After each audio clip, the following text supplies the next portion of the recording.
Il y a des gens comme ça. À cause des suiveurs, ils inventent des choses. Ils innovent, ils apportent des nouveautés. Parce qu'ils veulent attirer les suiveurs, les gens. Ils viennent avec des choses étranges. Ou bien, ils viennent avec des nouvelles choses. Et il y en a qui pensent qu'ils sont des revivificateurs. Quand on parle de revivificateur, il n'est pas question d'innover, c'est-à-dire d'apporter des choses qui n'ont pas de base dans le din, qui ne sont pas prouvées, qu'il n'y a aucun dalil dans le Coran, dans la Sunna, ou même la compréhension des salafs qui justifie cela. Donc, quand on parle de revivificateur, c'est quelqu'un qui vient avec des choses qui sont déjà là dans le din, mais les gens ont oublié, ou bien les gens ont délaissé cela. Donc, il ramène cela. Et le cheikh Mohamed Aman al-Jami a bien expliqué cela. Parce qu'il y en a qui comprennent quand on dit revivificateur, ils pensent que c'est ramener des nouveautés, donc des bid'ah. Vous voyez là, non, lui c'est un revivificateur parce qu'il ramène vraiment des choses, des nouvelles choses. Il apporte des bid'ah, ça il vient qu'est-ce qu'il vient faire revivre là? La bid'ah.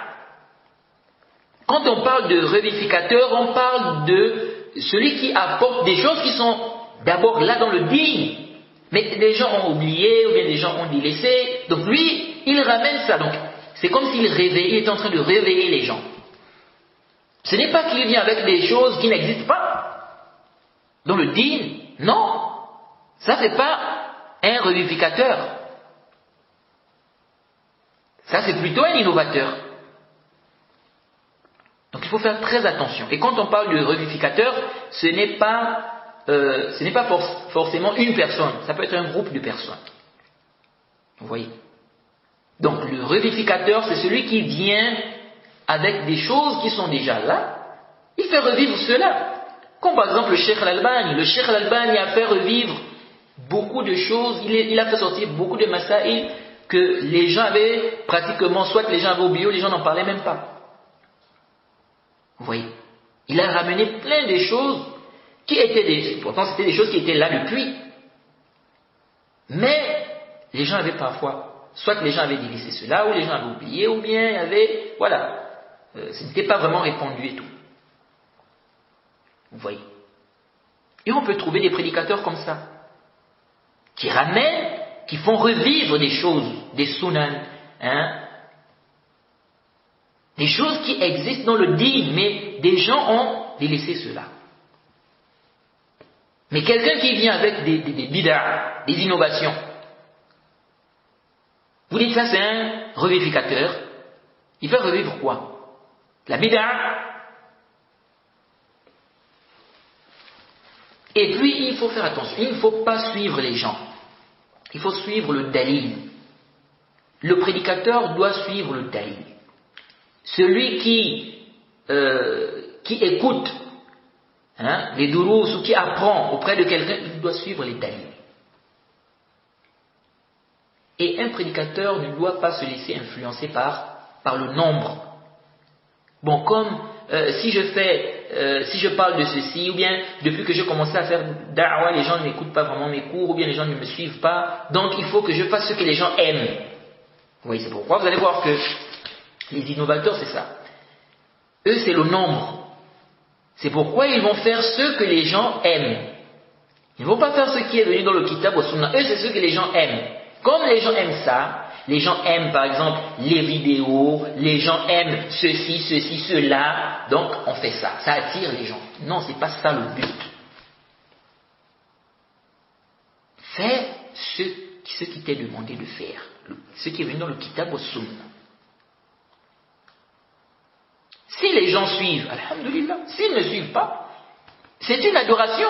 C'est-à-dire, lorsque tu appelles les gens au haqq, c'est-à-dire, ça c'est un point qui est important. Lorsque tu appelles les gens au haqq, tu prêches, tu es dans l'adoration. Donc dans tous les cas, si tu es sincère, bien évidemment, tu seras récompensé. Donc tu es gagnant. Tu es toujours gagnant. Donc si les gens suivent, alhamdulillah. S'ils ne suivent pas, tu as toujours tes récompenses. Tu n'es pas perdant. Tu n'es pas perdant dans ça. C'est ceux qui vont refuser le haqq qui auront des problèmes. Donc le prédicateur doit toujours avoir ça dans sa tête. Il doit savoir ça. Il doit savoir qu'il est dans l'adoration. Donc toi ne regarde pas, il y a combien de gens qui me suivent? Non, le Cheikh Bin Baz faisait cours. Il faisait cours une fois. On lui a dit, vous savez que le Cheikh Bin Baz était aveugle. À un moment donné de sa vie, il est devenu aveugle. Quelqu'un a dit au Cheikh Bin Baz, mais ya Cheikh, il faisait cours, je crois que c'était après la prière du Fajr. Quelqu'un lui a dit, il n'y avait pas assez de monde, il n'y avait pas beaucoup de gens qui venaient au dars, au cours. Quelqu'un lui a dit, mais ya Cheikh, on n'a pas besoin de faire le dars en fait, parce qu'il n'y a pas des gens. Parce que le Cheikh Bin Baz ne voyait pas. Donc il a dit, il n'y a pas des gens. Et le Cheikh Bin Baz a demandé, il y a combien de personnes? Je ne me rappelle plus bien du nombre que la personne avait mentionné. Mais, si je ne m'abuse, ça ne dépassait pas 10. Si je ne m'abuse. Et le Cheikh Bin Baz a dit, il y a un intérêt, on fait dars. Il y a un intérêt, on fait dars. Donc, le Cheikh n'a pas dit, il n'a pas dit, bon, comme il y a 10 personnes, comme il y a 9 ou 3 ou 5 ou 6 ou 4 ou 2, on arrête le dars. Non.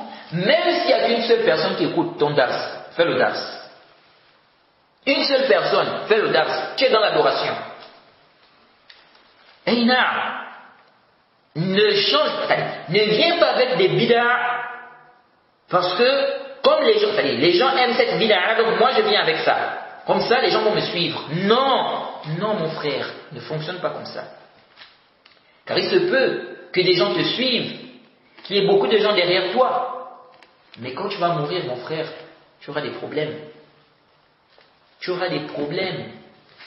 Parce que tu as égaré les gens. Et au lieu d'être sincère dans ta da'wah, tu n'as pas été sincère, donc c'est des problèmes. Tu as vu ce que tu voulais, non? Le suivi des gens. Allah, tu as vu le suivi des gens. Mais les gros problèmes t'attendent dans la tombe, qu'Allah nous en préserve. Il a dit, certes, l'hypocrite peut dire une parole de vérité. Ah, l'hypocrite peut dire une parole de vérité. Et ça, c'est vrai. Et ça, c'est un point qui est important à comprendre ici. Car il y a des gens qui s'égarent ici. Lorsqu'on dit que quelqu'un est égaré, est-ce que ça veut dire que tout ce qu'il dit est batil? Non. Si on dit quelqu'un est mubtadi', c'est un innovateur, est-ce que ça veut dire que tout ce qu'il va dire dans le din, c'est batil? Non. Si on dit que quelqu'un est sur la sunna, est-ce que ça veut dire aussi que tout ce qu'il dit, c'est haqq, qu'il ne peut pas se tromper, il ne peut pas dire une parole qui n'est pas juste? Non. Faites très attention à cela. Il y a des gens qui s'égarent ici. Comment ça? Dans un village, on a un groupe de sectaires et on a des gens de la sunna. Un petit groupe des gens de la sunna. Et le prédicateur qui est sur la sunna a réfuté le prédicateur qui est innovateur, qui est égaré. Il a des égarements, des innovations, donc c'est clair, il est égaré, il ne suit pas la sunna, il ne suit pas la voie des salafs. Alors, le prédicateur qui est sur la sunna a justifié, il a montré des preuves, il a avancé des preuves qui montrent clairement que le prédicateur égaré là, il est vraiment égaré. J'ai dit. Maintenant, il y a une mas'ala. Il y a une mas'ala dans le village. Cette mas'ala, les savants ont traité cela. Sauf que le prédicateur salafi, ou le prédicateur qui est sur la sunna, dans cette mas'ala, il a choisi un avis qui n'est pas juste. Il s'est trompé dans la mas'ala. Le prédicateur égaré, lui, il a choisi l'avis juste dans la mas'ala. Ça peut arriver ou pas? Ça peut arriver. Non, parce que comme on a dit, ce n'est pas parce que quelqu'un est égaré que tout ce qu'il dit dans le din, c'est bordé. Il peut même suivre certains avis qui sont justes. J'ai dit. Alors, il y a des gens, ça peut être une grande mas'ala qui a fait vraiment une fitna dans le village. À un moment, les gens se rendent compte que c'est le prédicateur qui est égaré, qui avait raison concernant cette mas'ala-là. Et le prédicateur qui est sur la sunna, le prédicateur salafi, il n'avait pas raison sur la mas'ala. Il était dans l'erreur. Alors il y en a qui vont dire, mais donc il était sur la vérité depuis là. Donc nous on était dans l'erreur. Donc, est-ce que ce n'est pas lui qui est sur la vérité même, en réalité?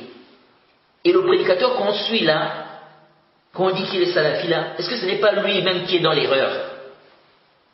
C'est-à-dire, toute sa voix même, la voix qu'il suit même, est-ce que vraiment il n'est pas dans l'erreur? Ah, vous voyez ça? Celui-là, il n'a pas compris. Celui qui agit comme ça, il n'a pas compris. Ce n'est pas parce que quelqu'un est dans l'égarement que ça veut dire que tout ce qu'il dit est faux. Il y a une chose qu'il faut comprendre ici, c'est que les gens de la sunna, si les gens de la sunna et les innovateurs sont en divergence, il n'est pas possible que la vérité se trouve du côté des gens de l'innovation et tous les gens de la sunna sont dans l'égarement dans cette question, bien, sont dans l'erreur dans cette question. Non. Ça, non. C'est-à-dire tous les gens de la sunna, depuis les salafs, ils sont tous dans l'erreur et ce sont les innovateurs qui sont sur le haqq. Là. Par contre, dans un village, les gens de la sunna ils peuvent être en erreur. Et les gens de l'innovation ou des gens de l'innovation dans ce village sont sur la vérité, sur une mas'ala. Ils peuvent être, quand je dis ils peuvent être en erreur, c'est sur une question précise, sur un sujet. Donc, ça peut être une mas'ala où les gens de la sunna ont divergé. Alors, dans un village, ils ont adopté une position. Mais en réalité, cette position n'est pas la vie juste. Maintenant, on a des gens de l'innovation dans ce village qui ont adopté la position contraire. Et la position là, c'est la position juste en réalité. Ça peut arriver.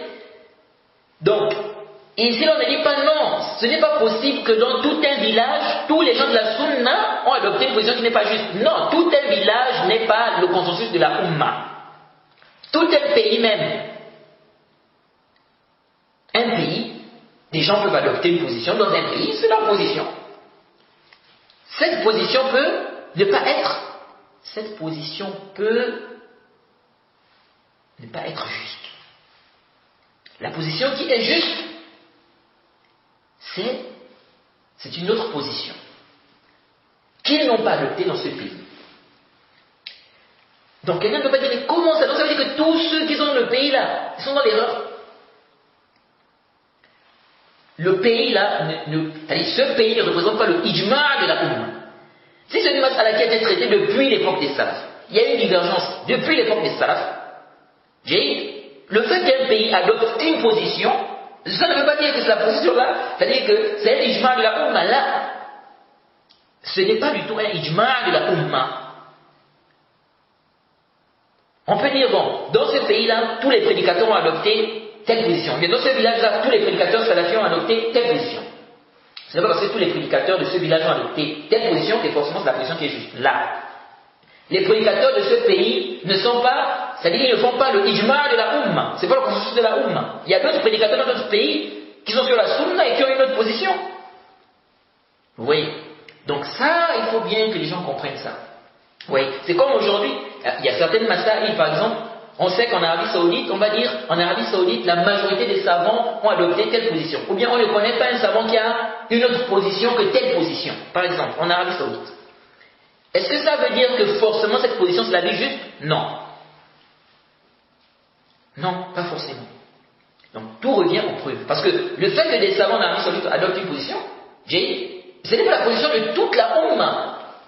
Non, si le sujet c'est une divergence, les savants divergent depuis l'époque des salafs, l'imam Shafi'i, l'imam Ahmed, l'imam Abu Hanifa, Sufyan al-Thawri, Zuhri et tout ça, il y a des positions. Le fait qu'en Arabie Saoudite, ils ont opté, ou bien ils ont suivi l'avis d'un savant sur telle position, il y a une divergence, ça ne veut pas dire que forcément c'est la vérité. Ça, c'est un point qui est important parce qu'il y a des gens qui sont trompés comme ça.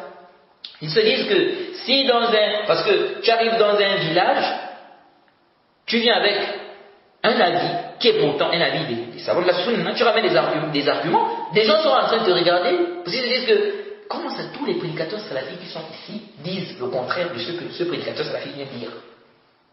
Donc ils ont du mal en fait à accepter parce que pour eux, comment ça ici tous les salafis c'est ça, au point où il y en a même à cause de ça, c'est-à-dire le fait que certains prédicateurs dans un endroit adoptent une position.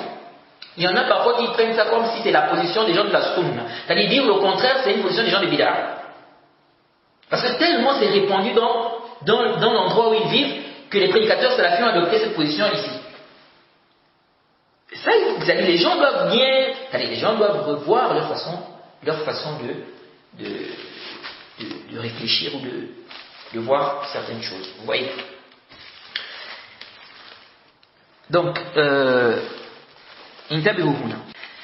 ils ont dit comment c'est la déviation du savant, du sage, comment on va savoir.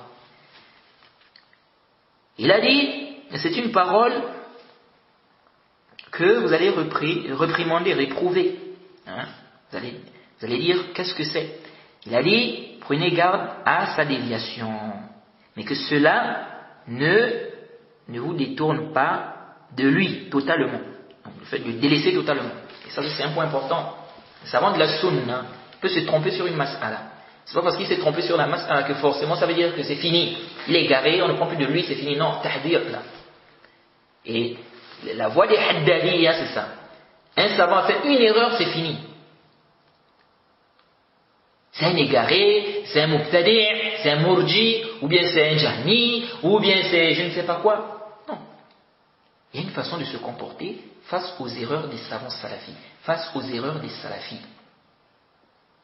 Vous voyez, il ne faut pas exagérer. Vous voyez, il y a des gens parfois qui vont parler sur certaines masaïs, des grandes questions. Alors, tel savant avait dit ça. Pour nous on estime que c'est une erreur de ce savant-là. Ensuite, ils font quoi? Ils font le tabdi'a de ce savant-là, ils dénigrent ce savant-là, ils ont pris cette mas'ala comme si c'était une mas'ala maintenant de base et tout. Il y a des masaïs. Parfois, des gens viennent sur la question du tariq as-salat. Ils font toute une fitna avec. Ou celui qui laisse les actes apparents. Toute une fitna. Il y a des questions plus grandes. Regardez la mas'ala qu'on est en train de traiter là. Les kuffars vont sortir de l'enfer. Les kuffars vont rentrer au paradis. L'enfer sera détruit. Ça, c'est une grande question. Ibn al-Qayyim lui-même, vers la fin du livre, il dit que c'est une question qui est plus grande que la dunya.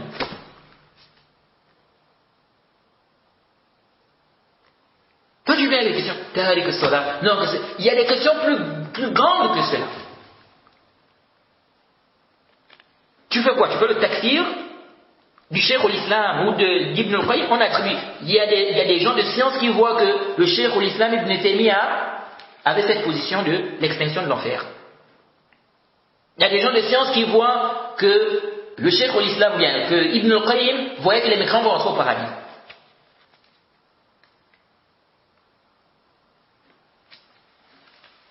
Il y a des... Moi, je ne comprends pas. Parfois, c'est-à-dire, c'est terrible.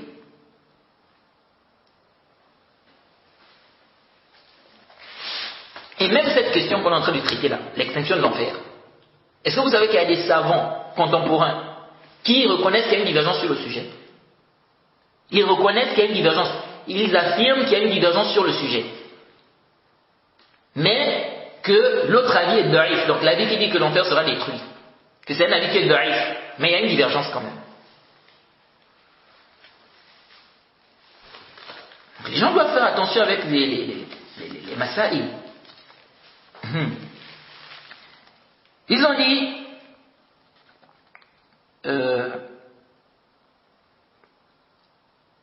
l'imam Bayhaqi, par exemple. L'imam Bayhaqi, c'est un grand savant, mais qui avait des erreurs dans la croyance. Mais les savants ne cesse de profiter de son ilm dans le hadith, dans le fiqh. Pourtant, il avait des erreurs dans la croyance. Et on a beaucoup de gens de science comme ça qui avaient des problèmes, qui ont fait des erreurs graves même dans la croyance. Donc il faut faire attention. Et on avait expliqué, quand on avait fait lorsqu'on a fait la série, l'audio sur le manhaj salafi et quelques ambiguïtés que les gens apportent et tout ça, on avait expliqué un savant qui est connu, Jaïd, il est connu pour suivre les athars, les textes. On ne connaît pas de lui la passion. Hein?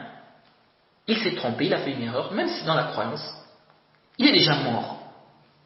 On n'a pas de preuve qu'il a été conseillé, que des savants, n'est-ce pas, l'ont réfuté et qu'il a persisté dans le faux. On n'a aucune preuve de cela. Jaïd, il est déjà mort. Et on connaissait, quand on voit ses koutoubs, ses livres, Jaïd, on voit de lui, qu'il a l'amour de la sunna, lui c'est qu'il veut le suivi de la sunna, suivre les salafs et tout, mais il a fait une erreur, il a fait un faux pas sur une masala, il s'est trompé. Qu'est-ce qu'on fait de ce savant-là? On met en garde contre lui, on dit non, c'est fini, et c'est yallah, on embrouille ses couteaux. Non. Non. Donc, il faut faire très attention.